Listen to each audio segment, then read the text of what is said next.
अस्सलामुअलैकुम। आप देख रहे हैं टेक्निकल एक्सपर्ट्स और मैं हूं मोहम्मद अमीन। हम आपको अपने चैनल पर खुशामदीद कहते हैं। स्टूडेंट्स, आज की इस क्लास में हम पढ़ेंगे टूल्स मेन्यू में से इंक्वायरी और distance, area, region, mass, list, ID point, time, status के बारे में कि ये क्या होते हैं और इनको कहाँ पर इस्तेमाल किया जाता है। तो चलिए अपनी क्लास का आगाज़ करते हैं। डिस्टेंस के लिए मैं सबसे पहले एक लाइन लगा लेता हूँ। आर्थो को ऑन कर लेते हैं। लाइन की कमांड लेकर मैंने यहाँ पर एक लाइन लगाई है। अब ये लाइन, इससे हमें क्या पता चलेगा कि इस लाइन का डिस्टेंस क्या है। टूल्स के मेन्यू में जाकर इंक्वायरी में जाए और सबसे पहले हमारे पास डिस्टेंस, अगर मैं डिस्टेंस के ऊपर क्लिक करूँ तो नीचे मैसेज आता है डिस्टेंस स्पेसिफाई फर्स्ट पॉइंट। मैं फर्स्ट पॉइंट दूंगा। अब कहता है स्पेसिफाई सेकंड पॉइंट, मैं स्पेसिफाई सेकंड पॉइंट, ये सेकंड पॉइंट दूंगा। तो ये देखें कि इसने हमें इसका एक्स पे वैल्यू बता दी है। वाई हमारे पास 0 है और जेड भी हमारे पास 0। जेड 0 क्यों है कि हमारे पास इसकी कोई ऊंचाई नहीं है, और वाई 0 इसलिए है कि हमारे पास ये लाइन जो लगी हुई है ये हॉरिजॉन्टली लगी हुई है, वर्टिकली लगी नहीं हुई, और इसलिए x की वैल्यू बता रहा है। अगर हम इस लाइन को वर्टिकली लगाकर चेक करें इसके डिस्टेंस को, जैसे मैं ये वर्टिकली एक लाइन लगा लेता हूँ और अभी टूल्स की मेन्यू में जाकर फिर इंक्वायरी और फिर डिस्टेंस के ऊपर मैं क्लिक करूँ, तो यहाँ से अगर मैं अब क्लिक करूँ तो आप देखें तो हमारे पास ये इसने जो बताया हुआ है ये हमें y में बताया हुआ कि इसकी y में इतनी डिस्टेंस है। तो हॉरिजॉन्टली x पे आता है और वर्टिकली y पे आता है। उसके बाद हमारे पास इसमें जो अगला ऑप्शन है वो है एरिया का। एरिया के हमारे पास हम एरिया किस तरह से मालूम करते हैं। जैसे मैं लाइन की कमांड लेता हूँ और यहाँ पर कुछ लाइंस लगा लेता हूँ, ऐसे एक एरिया बना लेता हूँ ताकि हम इसको एरिया, इसको मैं ट्रिम कर देता हूँ, जो छोटी सी लाइन बच गई है। अब ये मैंने एक एरिया बनाया हुआ है। अब इसका एरिया मालूम करना चाहते हैं तो उसके लिए टूल्स के मेन्यू, फिर इंक्वायरी और फिर एरिया के ऊपर क्लिक करें। तो कहता है specify first corner point, object, add, subtract, इनको बाद में देखते हैं। पहले हम ये फर्स्ट कॉर्नर पॉइंट के ऊपर क्लिक करेंगे। उसके बाद कहता है नेक्स्ट कॉर्नर पॉइंट।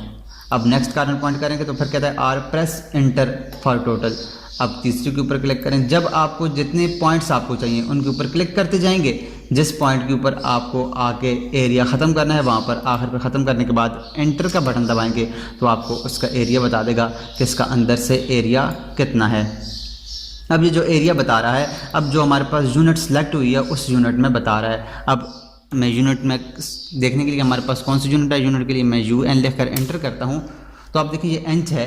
तो अब ये इंचेस में बता रहा है, स्क्वायर इंच में। ये हमारे पास जितना भी एरिया है वो स्क्वायर इंच में बताया है। डबल ए लिख कर एंटर करते हैं। एरिया के लिए हम इसकी शॉर्ट फॉर्म डबल ए है, ए लिख कर एंटर करेंगे तो फिर आ जाएगा।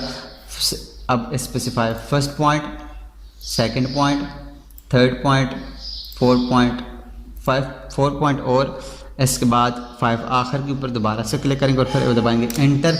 तो अब आप देखें तो हमारे पास ये इसका एरिया बता रहा है और ये इसका पैरामीटर है। पैरामीटर क्या कि यहाँ से अगर शुरू करें, यहाँ से लाइन की लंबाई शुरू करें, ये सारी लाइनों की लंबाई अगर सब की लाइन की लंबाई चेक करने के बाद जमा करें तो हमारे पास इतना लाइन की लंबाई आती है और ये इसका इतना एरिया है, इसके अंदर का एरिया। ये तो था हमारे पास किसी इस ऑब्जेक्ट के चारों कोनों को सिलेक्ट करके इसका एरिया मालूम करना। मिसाल के तौर पर अगर हम सिर्फ हमारे पास एक ऑब्जेक्ट बना हुआ है, उसका ऑब्जेक्ट देखने के लिए, पूरे ऑब्जेक्ट को देखने के लिए अगर हम करें तो उसके लिए मैं डबल ए लिख कर एंटर करता हूँ। अब लिखूँगा यहाँ पे ऑब्जेक्ट, ये हमारे पास सिर्फ एक सिंगल लाइन है तो उसके लिए अगर सिंगल लाइन ऑब्जेक्ट है तो हम यहाँ पर इसके चारों कोनों को, या हमारे पास ऐसा ऑब्जेक्ट है जिसका हमने वो एक ऑब्जेक्ट नहीं बना हुआ तो उसके 4 कोने हम, या 5 कोने या 6 कोने या जितने भी कोने हैं उनको सेलेक्ट करके हम कर सकते हैं। अगर एक पूरा ऑब्जेक्ट है तो उसके लिए हमें ओ लिख कर एंटर करेंगे। ये ऑब्जेक्ट के लिए ओ लिख कर एंटर करें। अब सिलेक्ट ऑब्जेक्ट करें और ये आप देखें तो इसने उस ऑब्जेक्ट का एरिया भी बता दिया है और उस ऑब्जेक्ट का पैरामीटर भी बता दिया है कि इसका एरिया कितना है और इसका पैरामीटर कितना है। उसके बाद हमारे पास जो अगला ऑप्शन है इसी एरिया के अंदर वो है सब्ट्रैक्ट और ऐड का। मैं यहाँ से एक इसके अंदर एक सर्कल बना लेता हूँ ताकि बेहतर से बेहतर तरीके से आपको समझा पाऊँ। अब एरिया के लिए मैं डबल ए लिख कर एंटर करता हूँ। अब हमारे पास ऐड और सबट्रैक्ट है। ऐड क्या है? ऐड के लिए मैं ए लिख कर एंटर करता हूँ। अब जो ये इसके अंदर ऑब्जेक्ट पड़ा हुआ है, ये वाला जो ऑब्जेक्ट है, इसको ऐड, इसके अंदर ऐड हो, उसके बाद हमें इसका एरिया बता, तो उसके लिए मैं ऑब्जेक्ट के लिए ओ लिख कर एंटर करता हूँ। अब इस ऑब्जेक्ट को मैं, ये देखें अगर आप, तो ऐड ऑब्जेक्ट आ रहा है, ऑब्जेक्ट को ऐड करके इसके अंदर अब एंटर करता हूँ और अब ऑब्जेक्ट के लिए ओ लिख कर एंटर करता हूँ। तो इसको मैं जब क्लिक करूँगा तो इसका एरिया इसने ऑब्जेक्ट के समेत, ये जो ऑब्जेक्ट इसके अंदर पड़ा हुआ है इसके समेत हमें इसका एरिया बताया कि इसका एरिया कितना है, जितना इसका एरिया था, और इन दोनों एरिया को जमा करके उसने एरिया बता दिया है। अब उसके बाद दोबारा से मैं क्लिक करता हूँ, डबल ए लिख कर एंटर किया। अब ऐड के लिए ए लिख कर एंटर किया। अब ऑब्जेक्ट के लिए ओ लिख कर एंटर किया और इसको सिलेक्ट किया, तो इसका जो सिर्फ एरिया है वो हमें ये बता रहा है। दोबारा से हम इस ऑब्जेक्ट को सिलेक्ट करेंगे तो दोनों का एरिया जमा करके एक जगह पे बता देगा। उसके बाद जी हमारे पास जो अगला ऑप्शन है वो है इसके अंदर सबट्रैक्ट का। सबट्रैक्ट क्या कि इस एरिया को माइनस करके, ये जो एरिया, इस एरिया को माइनस करके ये बाहर वाला ऑब्जेक्ट है इसका हमें एरिया बताए, तो उसके लिए सबट्रैक्ट का ऑप्शन इस्तेमाल होता है। मैं यहाँ से एस लिख कर एंटर करता हूँ। अब यहाँ पर ऑब्जेक्ट के लिए ओ लिख कर एंटर करूँगा और इसको एंटर दबाऊँगा तो ये हमारे पास माइनस हो गया। अब दोबारा से सबट्रैक्ट ऑब्जेक्ट है, मैं एंटर करता हूँ। अब दोबारा से ये जो एरिया है इसको ऐड करूंगा। अब इसको ऐड, ऑलरेडी सबट्रैक्ट का ऑप्शन इसमें लगा हुआ है। अब ऐड का ऑप्शन जब लगाएंगे, ऐड के लिए ए लिख कर एंटर करूंगा और ऑब्जेक्ट के लिए ओ लिख कर एंटर करूंगा। अब इसको मैं सिलेक्ट करूंगा तो उस एरिया को, इस एरिया को माइनस करके उसने हमारे ये वाला जो बाहर का एरिया है इसका सबका एरिया हमें बता दिया है कि इसका टोटल एरिया कितना है। ये तो था हमारे पास एरिया। उसके बाद जो अगला ऑप्शन है हमारे पास वो है रीजन या मैस का, जिसे हम वॉल्यूम कहते हैं। किसी ऑब्जेक्ट का वॉल्यूम किस तरह से मालूम करते हैं, उसके लिए हमें 3D का ऑब्जेक्ट होना लाजमी है। जब तक हमारे पास 3D का ऑब्जेक्ट नहीं होगा अब तो हम उसका वॉल्यूम मालूम नहीं कर पाएंगे। ये हमारे पास ऑब्जेक्ट है, इसमें हम 3D को, पहले इसको 3D में कन्वर्ट कर लेते हैं। व्यूज़ में जाते हैं, व्यूज़ में जाकर यहाँ से 3D व्यूज़ में जाकर इसको आइसोमेट्रिक में मैं कर देता हूँ। अब इसको मैं, ये हमारे पास आइसोमेट्रिक में आ गया। अब इसको एक्सट्रूड करते हैं। एक्सट्रूड क्या चीज़ है, इसको कैसे इस्तेमाल करते हैं, इसके कौन कौन से ऑप्शंस हैं, इसको मैं आपको जब 3D का हम ऑब्जेक्ट्स बनाएंगे, 3D में हम जाएंगे तो वहाँ पर मैं आपको इसको बिल्कुल समझाऊंगा, 100% समझाऊंगा ये कैसे है। अब इसको फ़िलहाल ऐसे ही देख लेते हैं। ये हमारे पास 3D ऑब्जेक्ट बन गया है। अब इसको अगर मैं देखना चाहूँ ये सॉलिड है, तो उसके लिए मैं फिर व्यू में जाऊँगा और उसके बाद ये विजुअल स्टाइल में जाऊँगा और यहाँ से इसको कंसेप्चुअल या रियलिस्टिक कर लेते हैं। मैंने इसको कंसेप्चुअल कर लिया। अब ये देखें तो हमारे पास ये एक सॉलिड ऑब्जेक्ट है। अब इसका वॉल्यूम मालूम करना है तो उसके लिए क्या करेंगे, टूल्स के ऑब्जेक्ट में जाएंगे, इंक्वायरी में जाएंगे और यहाँ से रीजन या मैस के ऊपर क्लिक करेंगे। अब कहता है सिलेक्ट ऑब्जेक्ट, ऑब्जेक्ट को सिलेक्ट करेंगे और राइट बटन क्लिक करें तो उसका सारा जो इसका जितना भी डिटेल है वो सारी बता रहा है। अब इसका मास ये है, इसका वॉल्यूम ये है, ये जो हमने बनाया हुआ है, इसकी बाउंडिंग जो बॉक्स है वो इसकी वैल्यू ये है, सनराइट उसकी वैल्यू ये है, मूवमेंट ऑफ इनर्शिया का ये है। मूवमेंट ऑफ इनर्शिया क्या है, अगर कोई इंजीनियर आदमी है जो सिविल इंजीनियर, तो वो मूवमेंट ऑफ इनर्शिया को समझता है। उसका एक्स पे मूवमेंट ऑफ इनर्शिया ये है, वाई पे ये है। उसके बाद प्रोडक्ट्स ऑफ इनर्शिया ये है, रेडियस ऑफ जेरेशन ये है, प्रिंसिपल मूवमेंट्स एंड, ये सारा हमारे पास पूरी की पूरी इसकी जितनी भी डिटेल है वो सारी हमें बता देता है एक सॉलिड ऑब्जेक्ट की। अब प्रेस एंटर दबा के कंटिन्यू करें तो ये सारी वही ऑप्शन हमें सारी बता रहा है। इसका एक्स वैल्यू की डायरेक्शन और सारा सनराइट वगैरह ये सारा उसने आई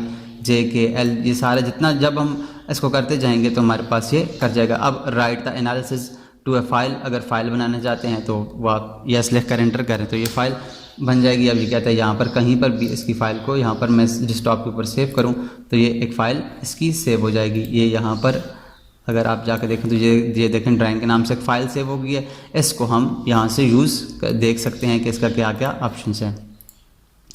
ये तो था हमारे पास इसका वॉल्यूम मालूम करना। दोबारा से मैं व्यू में जाता हूँ और इसको उसी अपने प्लान में ले आता हूँ। ये हमारे पास 2D प्लान में आ गया। दोबारा विजुअल स्टाइल में जाकर 2D फ्रेम में कर लेते हैं तो हमारे पास ये 2D में अभी वापस आ गए हैं। उसके बाद हमारे पास जो अगला ऑप्शन है वो है लिस्ट का। अब लिस्ट क्या है कि कोई भी ऑब्जेक्ट हमारे पास बना हुआ है उसकी पूरी की पूरी लिस्ट, उसके हर चीज़ को मालूम करने के लिए लिस्ट के ऑप्शन को सिलेक्ट करें। लिस्ट के लिए मैं लिस्ट के ऊपर क्लिक करता हूँ। अब कहते हैं सिलेक्ट ऑब्जेक्ट, ऑब्जेक्ट को सिलेक्ट करें और राइट बटन क्लिक करें, इसकी सारी लिस्ट आ गई। अब देखें इसकी सारी हिस्ट्री आ गई है, क्या क्या इसकी हिस्ट्री है, लेयर कौन सा है, इसके मॉडल कौन से में बना रहे हैं, हैंडल कौन सा है, कितने ऑब्जेक्ट्स हैं, इसके अलावा इसकी जो x की वैल्यू क्या है, y की वैल्यू क्या है, z की क्या है, लोअर की क्या है, लोअर बाउंड्री लाइन की क्या है, अपर की क्या है। तो ये सारी हमारे पास, इसकी हाइट कितनी है, कितनी हाइट पे लगा हुआ है, ये कौन सी सॉलिड टाइप्स है, इसकी हिस्ट्री शो हो रही है नहीं हो रही, इसका टाइपर एंगल क्या है, ये सारी की सारी इसकी ऑप्शन हमें बता देता है।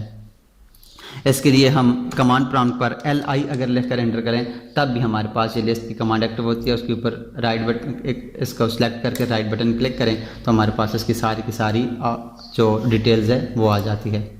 उसके बाद जो हमारे पास अगला ऑप्शन है वो है ID पॉइंट का। ID पॉइंट क्या है कि हम किसी भी एक पॉइंट के अगर कोऑर्डिनेट मालूम करना चाहें, मिसाल के तौर पर अब मैंने सेलेक्ट किया उसको तो ID स्पेसिफाई पॉइंट कह रहा है, मैं ये पॉइंट सेलेक्ट करता हूँ तो उसकी x की वैल्यू भी बता दिया है, y की वैल्यू भी बता दिया और z की वैल्यू भी बता दी। ये रोड के कामों में ज़्यादा यूज़ होता है। जब हम रोड के काम करेंगे, रोड की जब मैं क्लासेस लूँगा तो उसमें आपको डिटेल से बताऊँगा कि ये क्या चीज़ है और ये कहाँ से आता है और ये उसकी वैल्यू ये कहाँ से आती हैं। तो हमारे पास ये इसकी x के कोऑर्डिनेट्स आ गए हैं, y के कोऑर्डिनेट्स आ गए हैं और z के कोऑर्डिनेट्स आ गए हैं। अगर हम इसको सिर्फ ID लिखकर एंटर करें तब ये कमांड एक्टिव होती है। अब ID लिखकर एंटर किया, किसी एक और पॉइंट के ऊपर क्लिक करें तो उसकी x की वैल्यू, y की वैल्यू और z की वैल्यूज़ बता देता है। उसके बाद हमारे पास जो इसका अगला ऑप्शन है वो है टाइम। अब टाइम क्या है कि हमने टाइम से क्या होगा कि हमने जब अपनी इस काम का आगाज़ किया, अपने ऑटोकैड को ओपन किया, तब से हमें ये टाइम शो करेगा। जब मैं टाइम के ऊपर क्लिक करता हूँ तो आप देखें कि ये कहता है कि इधर इस वक्त की टोटल एडिटिंग टाइम और एलैप्स्ड टाइमर, ये जितने भी हमारे पे जो टाइम है वो हमारे पास पूरा टाइम शो कर देता है कि कब हमने इसको कब से शुरू किया है। संडे सितंबर 13 सितंबर 2020 इस वक्त हमने इसको शुरू किया है। ये इसका लास्ट अपडेट ये है। अभी टोटल टाइम कितना हो गया, हम इसके ऊपर काम, ऑटोकैड को ओपन करके इसके ऊपर काम कर रहे हैं और इसका एलैप्स्ड टाइम कितना है, ये सारी इसकी ऑप्शन बता रहा है। इसकी पुरानी जितनी भी डिटेल है वो भी ऊपर हमारे पास लिस्ट में आ रही है जो हमने अभी ID की मदद से चेक किए थे। अब ये डिस्प्ले के ऊपर करे, इसको शो करे ऑन ऑफ, ये इसके अंदर ऑप्शन, अगर आप इसको यूज़ करना चाहें तो यूज़ कर सकते हैं। उसके बाद हमारे पास जो अगला ऑप्शन है वो है स्टेटस का। इसका सारा स्टेटस मालूम करना है, इसकी सारी की सारी जितने भी हमारे पास जो ऑब्जेक्ट बना हुआ है, जितने भी हमने ऑटोकैड को ओपन किया है तो उसकी सारी जितनी डिटेल है वो सारी डिटेल हम यहाँ से देख सकते हैं कि हमने इसका मॉडल स्पेस लिमिट्स क्या है, मॉडल स्पेस यूजेस क्या है, डिस्प्लेस पे शो क्या हो रहा है, इंटरसेक्शन बेस क्या है, स्नैप रेजोल्यूशन क्या है, ग्रिड स्पेसिंग इसकी क्या है, इसकी करंट स्पेस कौन सी स्पेस पे, मॉडल स्पेस पे काम हो रहा है, कौन से लेआउट पे काम हो रहा है, इसकी लेयर कौन सी है, लेयर का कलर कौन सा है, लेयर की जो लाइन की टाइप है वो क्या है, कौन से मटेरियल लगा हुआ है, कौन लाइन वेट क्या है, इसका एलिवेशन क्या है, इसकी थिकनेस क्या है, ये सारी की सारी, इसका ग्रिड ऑन है कि नहीं, आर्थो ऑन है कि नहीं, और क्यूटेक्स ऑन ऑफ है कि नहीं, स्नैप क्या है, टेबल ऑन ऑफ के लगा हुआ कि नहीं, ऑब्जेक्ट स्नैप क्या है, सेंटर एंड पॉइंटर सेक्शन, ये सारी की सारी इसकी जितनी भी डिटेल है वो सारी की सारी डिटेल हमें बता देता है। उसके बाद जो हमारे पास अगला ऑप्शन है वो है सेट वेरिएबल। अब ये सेट वेरिएबल क्या है ये हम इंशाल्लाह नेक्स्ट क्लास में पढ़ेंगे कि सेट वेरिएबल क्या होता है और उसको किस तरह से सेट करते हैं और ये हमें बताता क्या है। आज के लिए इतना ही। अगर आपको आज की क्लास समझ आई है तो इसको ज़रूर अपने दोस्तों के साथ शेयर कीजिएगा और काइंडली हमारे इस चैनल को भी सब्सक्राइब कीजिएगा। मिलते हैं नेक्स्ट क्लास में, तब तक अपना और अपने साथ जुड़े हर रिश्ते का ख्याल रखिएगा। अल्लाह नेहगबान।